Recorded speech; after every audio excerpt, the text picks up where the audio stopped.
It's before school has started and students are waiting outside talking amongst themselves. Leanna is seen to be in the middle of the stage looking around. Enter Sydney, who walks across the stage, not noticing Leanna as she's working on what seems to be a homework assignment. Leanna spots Sydney and walks up to her. Sydney, please tell me you're available after school. The Lunar New Year parade is today, and I think it'd be really cool if we went. Oh, hey, Leanna. And it depends. I have an AP bio assignment that I still have to finish right now, and I have to study for a test, so I'm not sure. Well, can't you just do all that on the weekend? Well, one, this assignment is literally due first period. And two, I can just study it all on the weekend, and I'm not sure if I'm really up for it, if I'm being honest. You're never up for anything anymore. When was the last time we even hung out? Fine, you win this time. But in return, you have to leave me alone for the entire weekend so I can study. But who else will I spam text? Any one of your other friends, maybe your Twitter timeline. Just make sure it's not me, and I'll go with you. Fine. Just meet me in front of the cafe after school at 4, okay? Yeah, I'll see you later. See ya. Sydney exits and Jackson enters, talking to his friends. Leanna notices him and makes her way over to him. Jackson, hey. Hey, Leanna, what's up? Are you by any chance free today after school? Shoot, I'm not really too sure. I got basketball practice after school today, so it depends. Got it. Oh, because we should go see the Lunar New Year parade happening at 5:30. Gotcha. I'll see if I can. Practice ends at around 4:30, so I can make it, but it really depends on how much energy I've left. That's understandable. If you do decide to come, just meet me in front of the cafe after school, all right? Sounds good. And hey, is anyone else coming by any chance? Sydney is coming. You know her? The president of the student council, kind of scary looking. Yeah, I'm pretty familiar with her. You sounded a bit more hesitant when I mentioned Sydney. Do you not like her or something? It's complicated, but basically, she doesn't seem to like me all that much for some reason. I don't think me going is gonna go well. I'm sure it can't be that bad. Just come if you can, okay? Besides, maybe you two hanging out could change her mind about you. I'll think about it. The bell rings and everyone starts heading off stage in different directions. And then, when you think that the grandma and the boy are finally able to escape the void together, it turns out that they don't at all. Instead of her being tied to the rocket, she tied the box of food at the end of it so that when the boy pulled the rope up, he saw the food instead of her. It was so sad. And for what? Sydney? Sorry, I spaced out and didn't catch anything you were saying. You're super rude. You know that? I'm just kidding, I listened. Pixar shorts really are brutal. They're either super sweet or they lull you into a false sense of security, only for them to beat the shit out of your heart and your tear ducts. I'd like to be able to create something so simple yet so powerful like that one day. I too want to lure people into false senses of security, only for me to beat the crap out of their hearts. Jackson enters in a rush. Hey, Leanna, I decided to tag along since practice ended earlier than usual today. Yay! Sydney, you know Jackson, right? I know who he is. Hey to you too. Leanna, I wasn't aware that you invited him along too. I mean, I did invite him after you left, so You could have texted me at least. I forgot. Look, you can just say you don't want me here, and I can go. It's not like it's hard, really. First of all, Jackson, stay. Second of all, Jackson said he wasn't even sure if he was going, so I didn't think it was worth mentioning. Whatever. Seriously, I can leave. I don't exactly feel welcomed here. Jackson, you're fine. Sydney's just being mean. You're welcome to stay. Besides, it'll be fun if we all went to the parade together, right?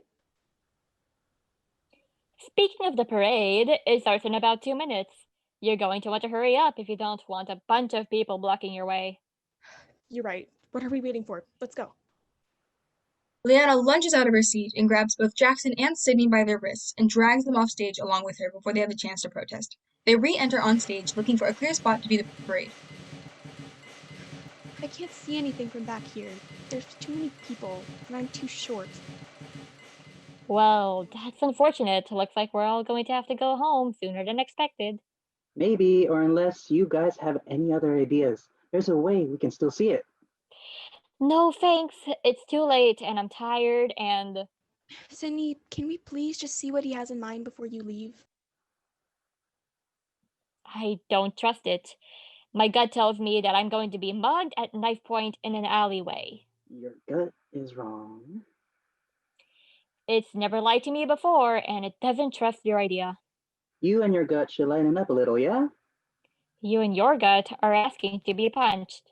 Why do you constantly have to stick up your...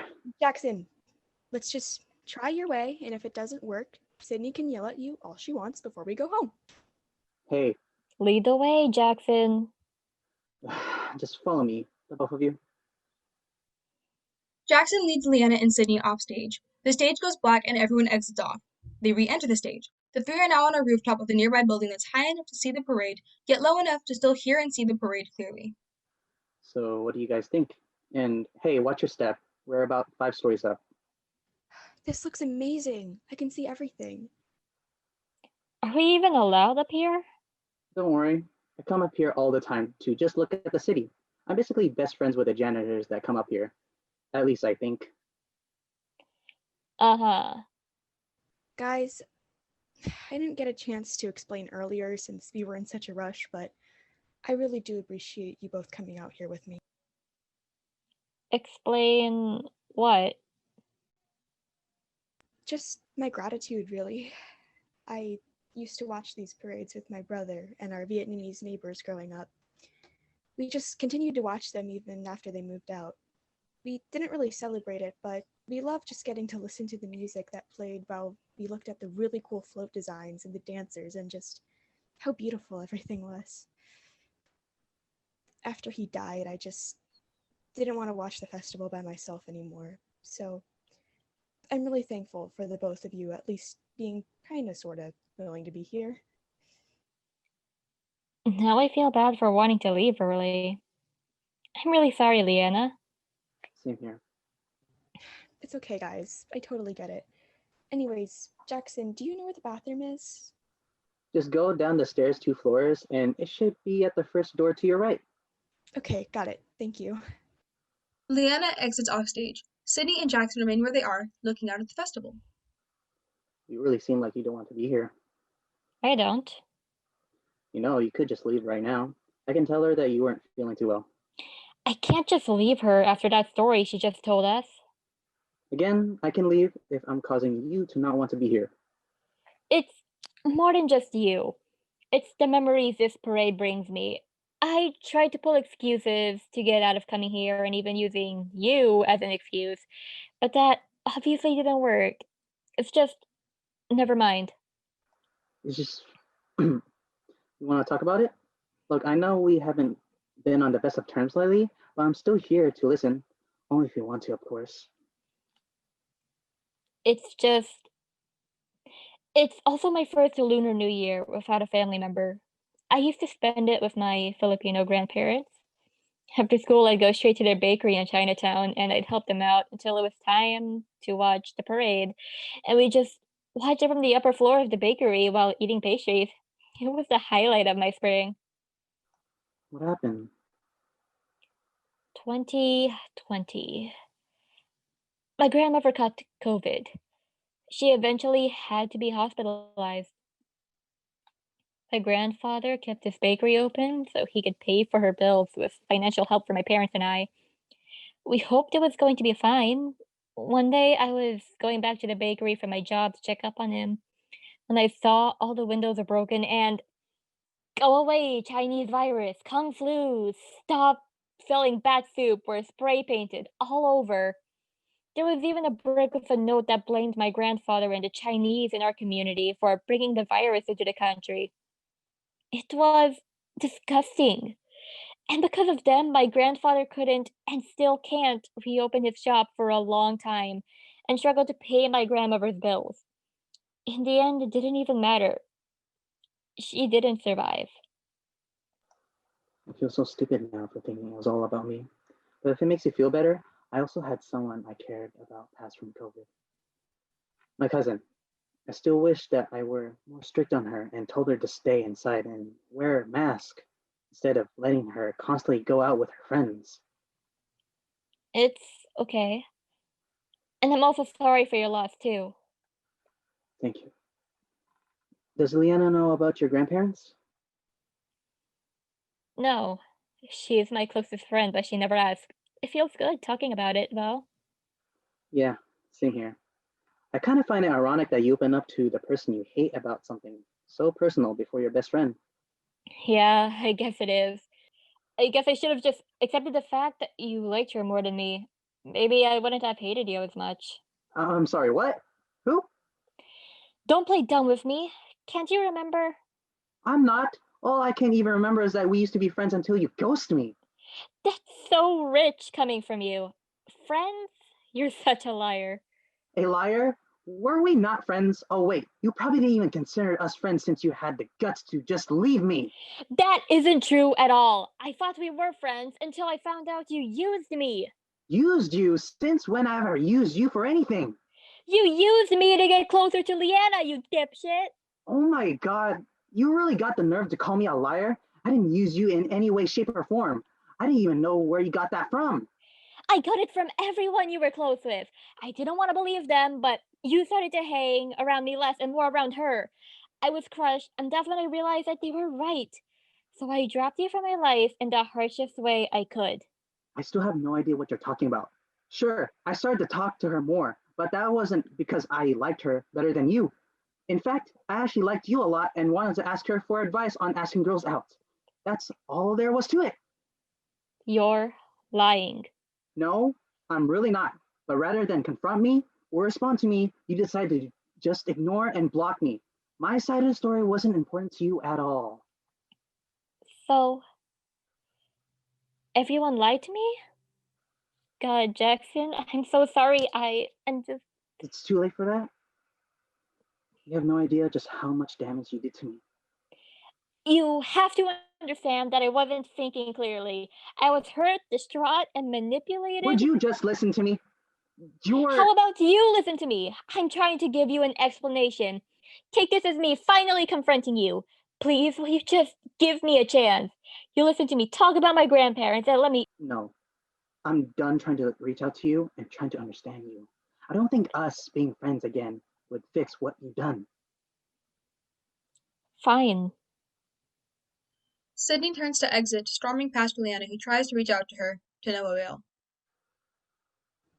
Jackson, Leanna, how much did you hear that? I heard enough. So, Sydney turned out to be the girl you really wanted me to give you advice on? Yeah, God, if only I had known she could be so infuriating. She makes me want to pull my own hair out. And You're no better. what? You heard me. Yeah, but Look, I'm really, really sorry that I failed to help you guys. I know that this was none of my business, but the optimist in me really wanted to try and help you guys ever since my friends told me that you two didn't like each other. I just thought that by forcing you two to come with me, I could at least help you two get along. I just wanted to help my friends love each other as much as I loved them. I guess it didn't work, huh? Leanna, I I shouldn't have forced you guys to come with me today.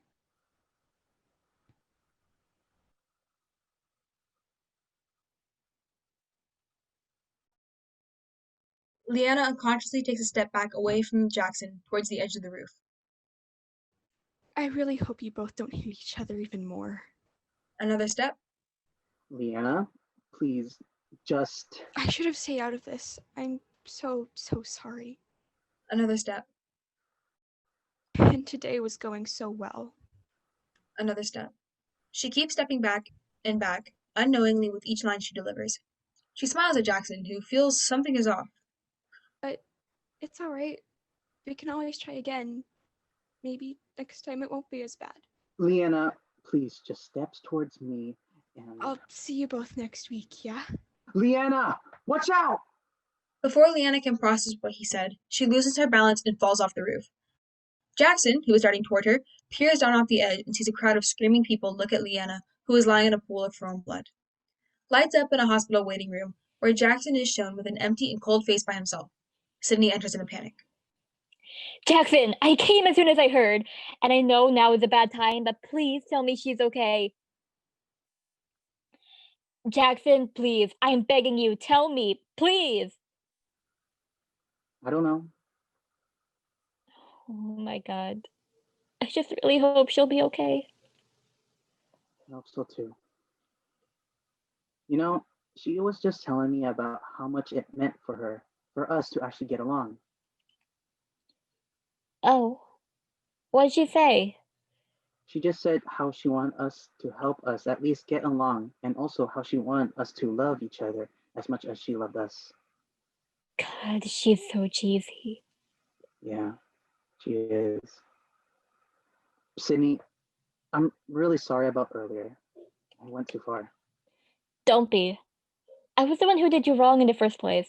I'm genuinely so sorry. Hey, I think that's Leanna's doctor going to talk to her family. I'm going to listen in. Are you two the family of Leanna Kay? Yes, we are. How is she?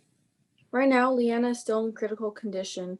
We're still transferring as much blood as we can into her system, so it may take a while for her to stabilize. Does this mean she'll be okay? We're still not sure, just informing you for the time being. Doctor exits. Once the doctor leaves, Sydney starts to silently cry to herself. Hey, it's all right. She's gonna be okay. Don't worry. She would have been all right if we weren't so stupid. You're right. We were stupid, but what happened wasn't our fault. Right now, let's just have faith that she'll pull through. Sydney only silently nods. She starts to cry more on Jackson's shoulder as he holds her in his arms, comforting her. The scene ends with the two embracing each other, having hope that their friend would make it out just fine.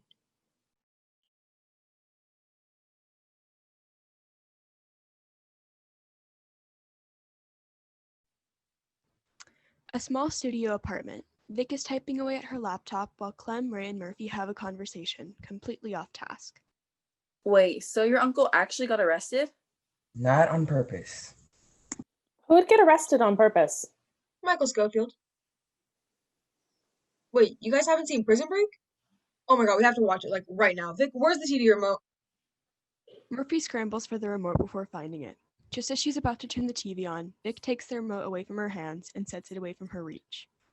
Speaking of prison, that's exactly where our client is going to end up if we don't finish this case assignment. Our client? You know we're not actually going to court, right? Professor Wood said the group with the most persuasive case gets to work with the DA as second chair, and we're going to have the best case. So yes, we are going to court. Well, you must be fun at parties. I am. Can we focus, please? Ray opens a folder of case files and spreads them across the table. The rest of the group tries to focus. Okay, so quick recap on the case.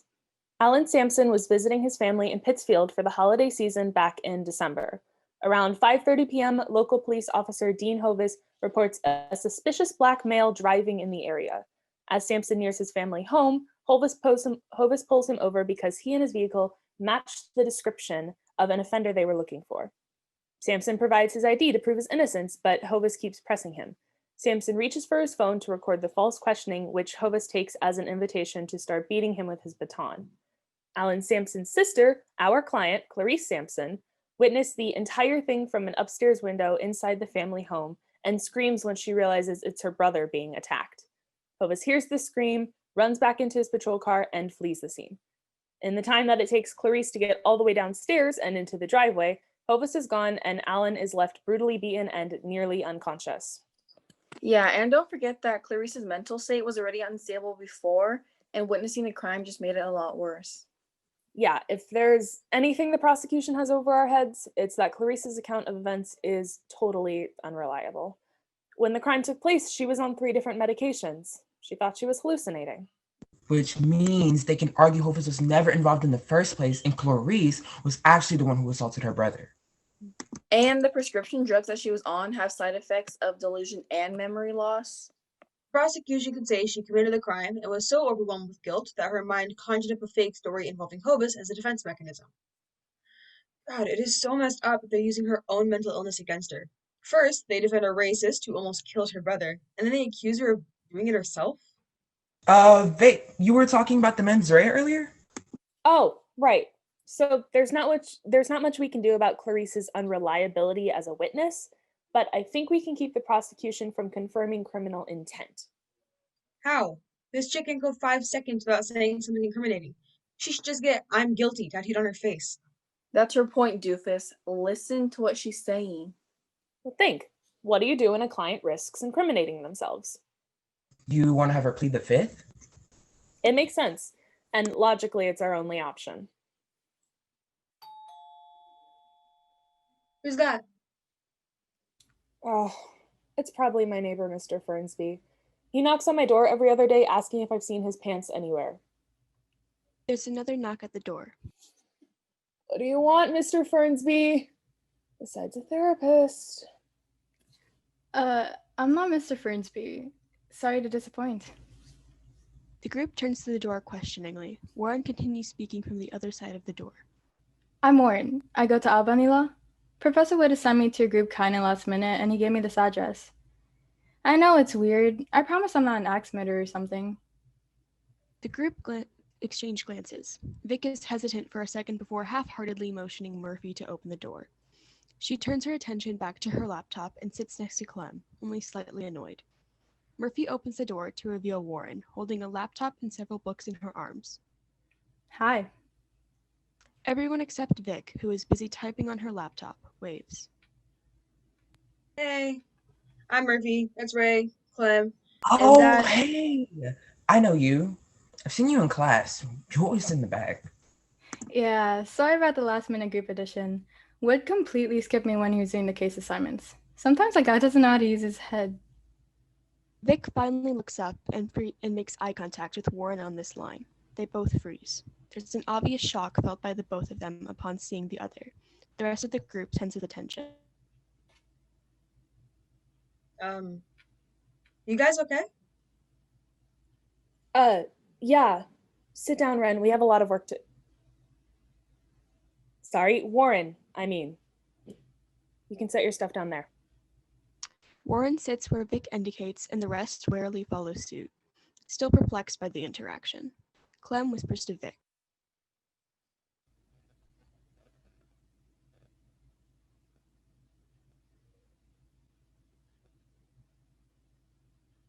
Ren? What is she, an ex or something? What? No, just drop it. So, Professor Wood forgot about you, huh? Yeah, imagine that.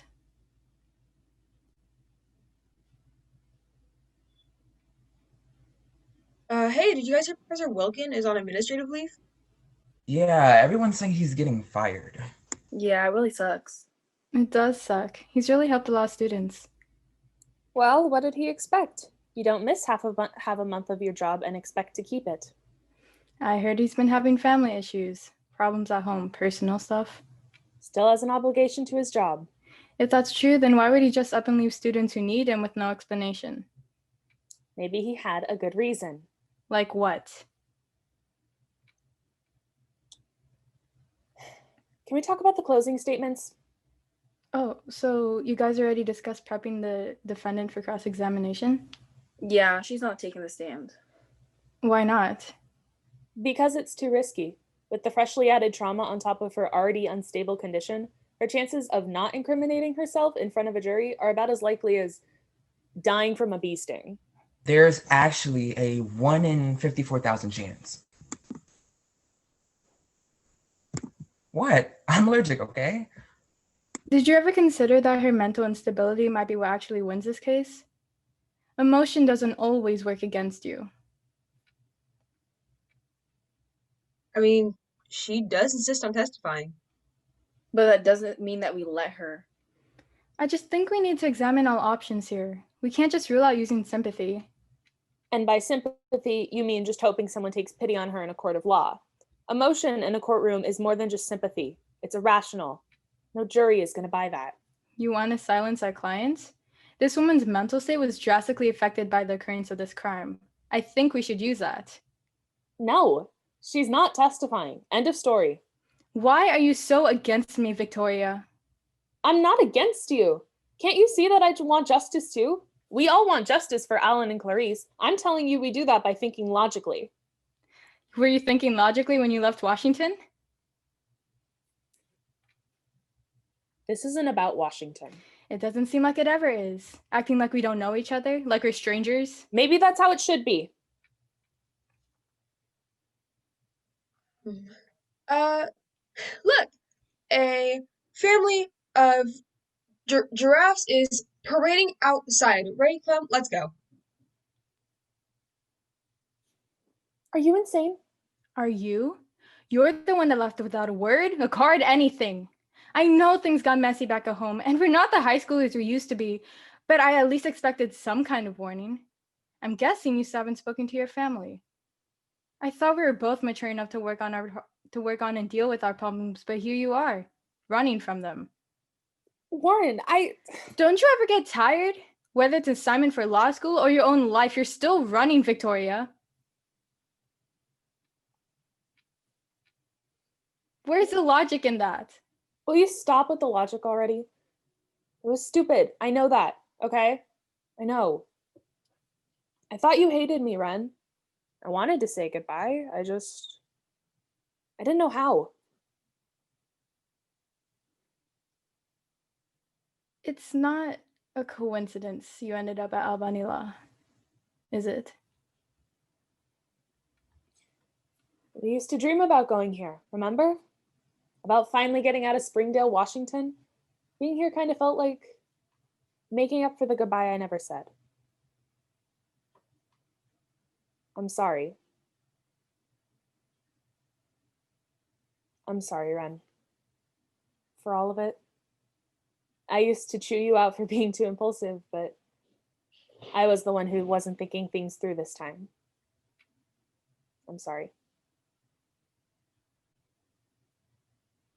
You really suck, you know? Yeah, I know. Should we check on them? One sec. She walks over to the door and opens it, where Ray, Murphy, and Clem all fall in, revealing that they were leaning on the door to listen in on their conversation the whole time. Vic knew this. Did you have fun at the giraffe parade? It was Murphy's ideas to snoop. Hey, Ray, help! Clem, tell them. Okay, you two are cheesy and I'm lactose intolerant. If it helps, we actually couldn't hear anything. Surprisingly, I mean, Ray's ears are huge. Ray charges at Murphy, and Warren runs to break them up, though they weren't actually going to fight each other anyway. Guys, doesn't Professor Wood need our comprehensive brief by midnight? God, does that guy have anything better to do than make due dates for broke college students? Like church or something? I don't know. Please, the only culture he has is bacteria. Guys, I think we should do Warren's approach. Really? Yeah. Or at least combine our ideas. The jurors are fact finders, so if we give the defendants some proper coaching, I think it could actually narrow their focus to the more undisputed facts, such as Hovis's not so clean record.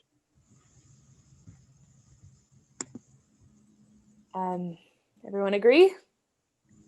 I know it'll be a bit more work, but I really think it can help us prove Clarice's innocence and convict Hovis. Alright. Anything to get Officer Racist behind bars. Agreed. Ren, can we talk for a sec? I really am sorry you had to go through all that back in Washington. It was really stupid to just leave without telling anyone. It's funny. I remember it all making sense in my head. I know. I'm sorry too. For what? Snapping at you like that back there, bringing up Washington. I guess I was just angry. I wasn't thinking. Oh, and you were right about the whole not speaking to my family thing. I wrote my mom a really haphazard letter a couple months back, but I don't think she ever got it. A letter? Slipped my mind that this is the 19th century. Oh yeah, sent it by pigeon and everything. The two laugh. They've missed this. A loud exclamation from the other three group mates averts their attention. You ready to get back to work? Yeah, just give me a sec. I have something to handle first. Vic takes out her phone and dials a number, bringing it up to her ear. It rings a couple of times before the other end picks up. Hey, Mom?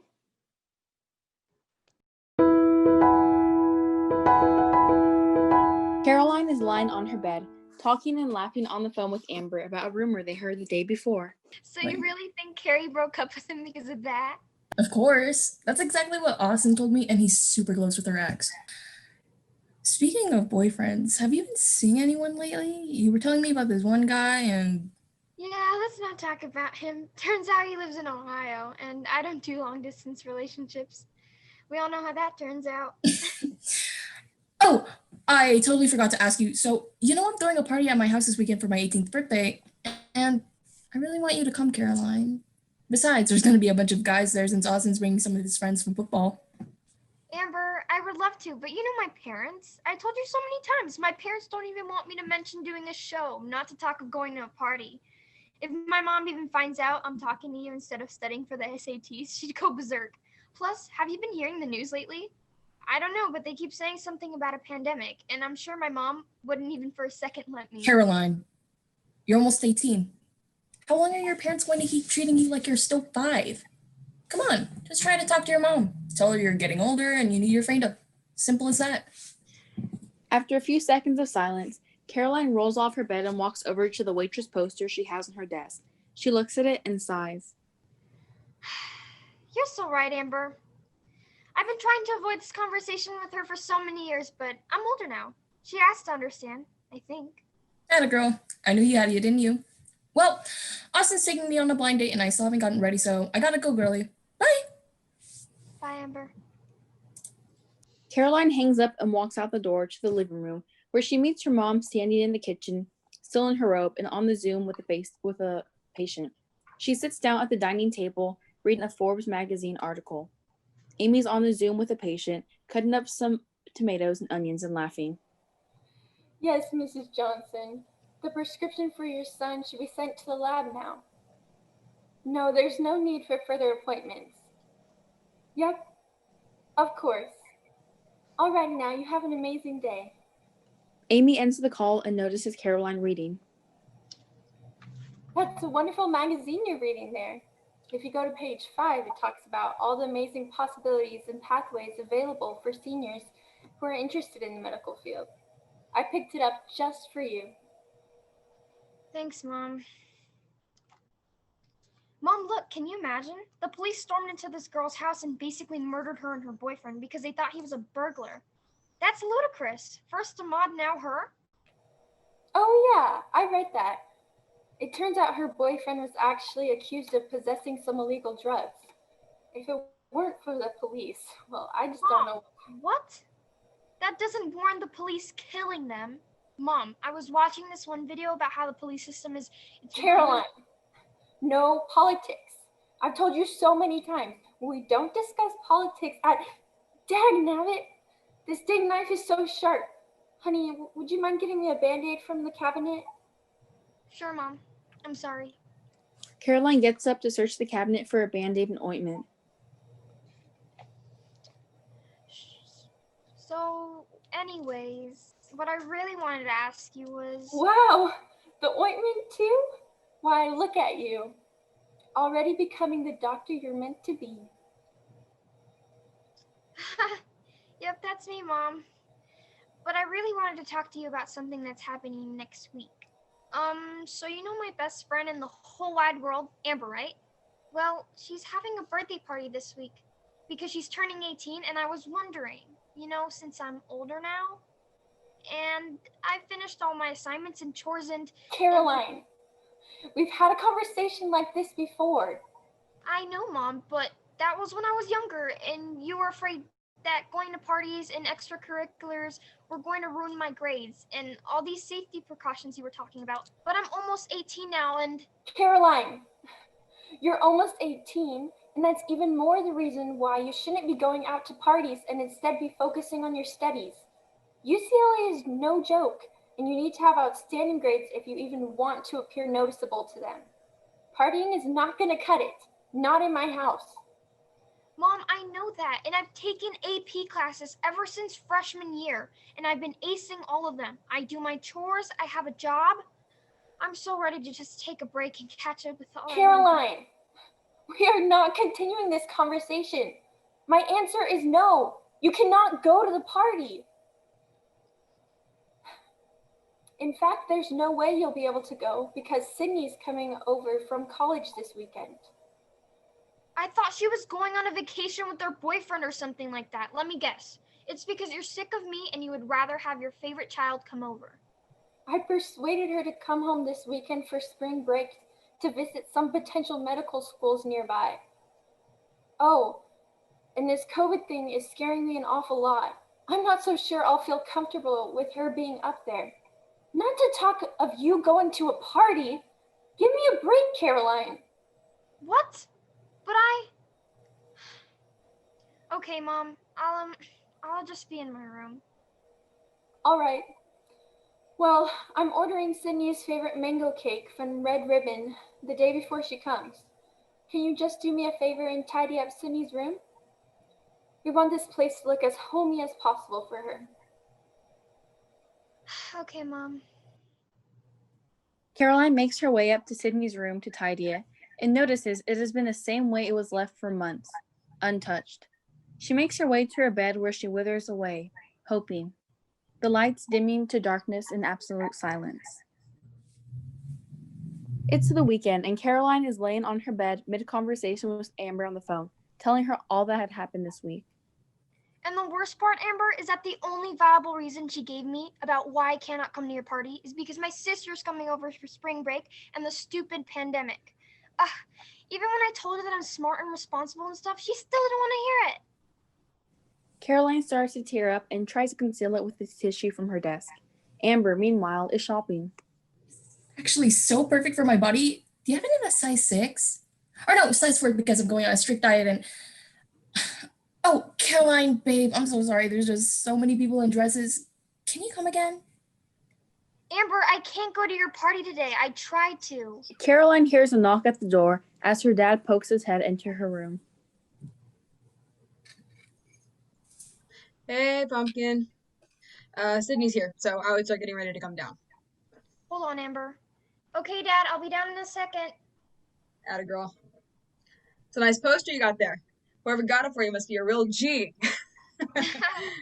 Dad, but please don't say that anywhere else. Thanks for the poster, though. It means a lot. Don't mention it, sugar. Flour.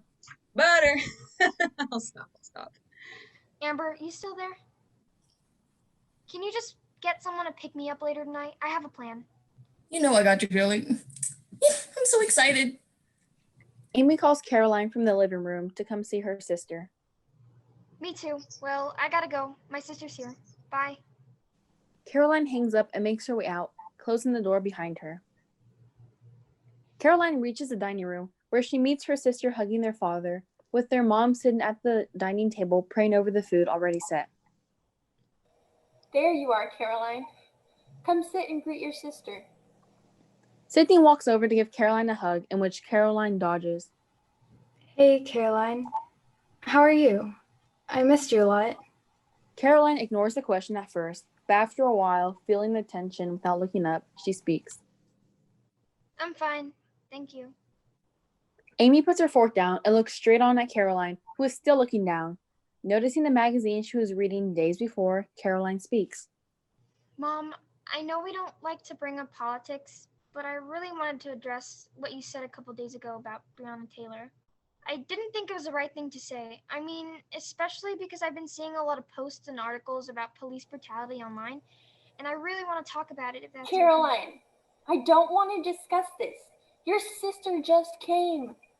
Let's just all have dinner as a nice, happy family. And Mom, forget about Sydney for once. We can't pretend we're a big, happy family when things like this are happening in the world, and Okay. I am fed up with this attitude, Caroline. Your sister just came to visit you, and this is how you disrespect her? Caroline, this is your opportunity to get advice from a pre-med student. Whatever happened out there is not our fight, and it especially should not concern us while we're eating. This is your opportunity to be great and follow your dreams, and What if they're not my dreams, Mom? What if they're just your hopes? You've never once asked me what I wanted to do. You've never once cared about anything I've said if it had nothing to do with the medical field. What if... That's enough, Caroline. What if Caroline, I am not repeating myself. I said that's enough. Honey, don't you think that we should... What if I don't want to be a doctor, Mom? I want to be an actress. I'm not going to be like Sydney. I never want to be like Sydney. I want to be like me. I said that's enough. You're getting too out of hand. And how dare you insult your sister like that? Apologize right now. Over my dead body. Caroline! Caroline, come back this instant. Sydney and Jeffrey sit in the dead silence of the room. While Jeffrey tries to console his wife, Sydney escapes into a world of her own, scared of the underlying secret she has yet to share. Caroline wakes up a few hours later to a text from Amber reading, "Caroline, your ride is outside waiting for you." Checking the time, she springs out of bed to get ready for the party. Hoping her family went to sleep, she sneaks out the front door into the darkness of the evening when she realizes it's Amber's boyfriend from a distance. Hearing the door close, Sydney quietly follows Caroline until she reaches the doorstep, observing. Austin? What are you doing here? Hey, Caroline. Yeah, Amber texted me a few hours ago and said you might need a ride to the party. No. Yeah, I knew that. I'm just saying I didn't expect it to be you. That's crazy that she would say that. Woohoo! Pack it up, buckle up, because we are going on a ride, mother. Pop, what are you doing?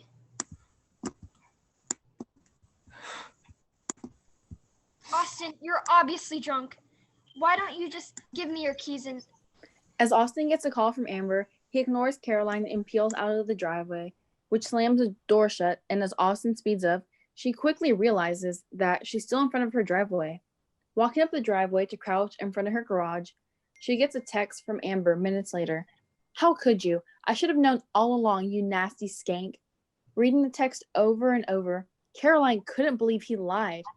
After a few seconds, Sydney then comes out into the dark of the evening, where Caroline is crouched. Caroline, shocked to see her sister's presence, breaks down into tears. I'm so sorry.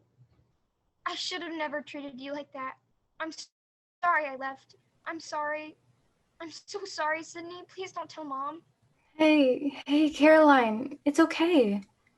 Caroline calms down as Sydney consoles her quietly. Caroline looks up at her sister in complete dismay. She couldn't believe that she would actually care.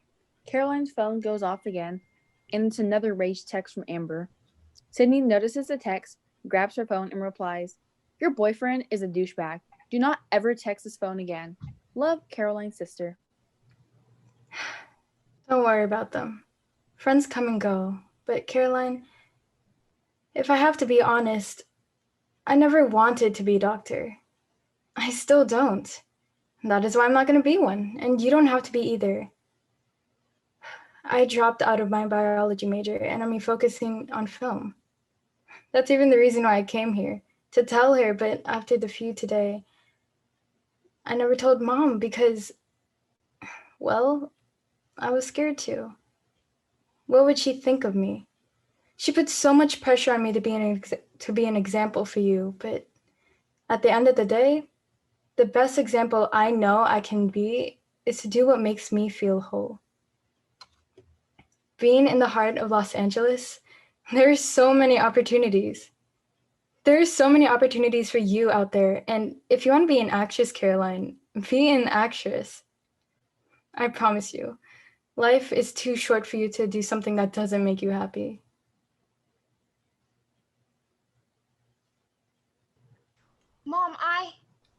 Mom, how much did you hear?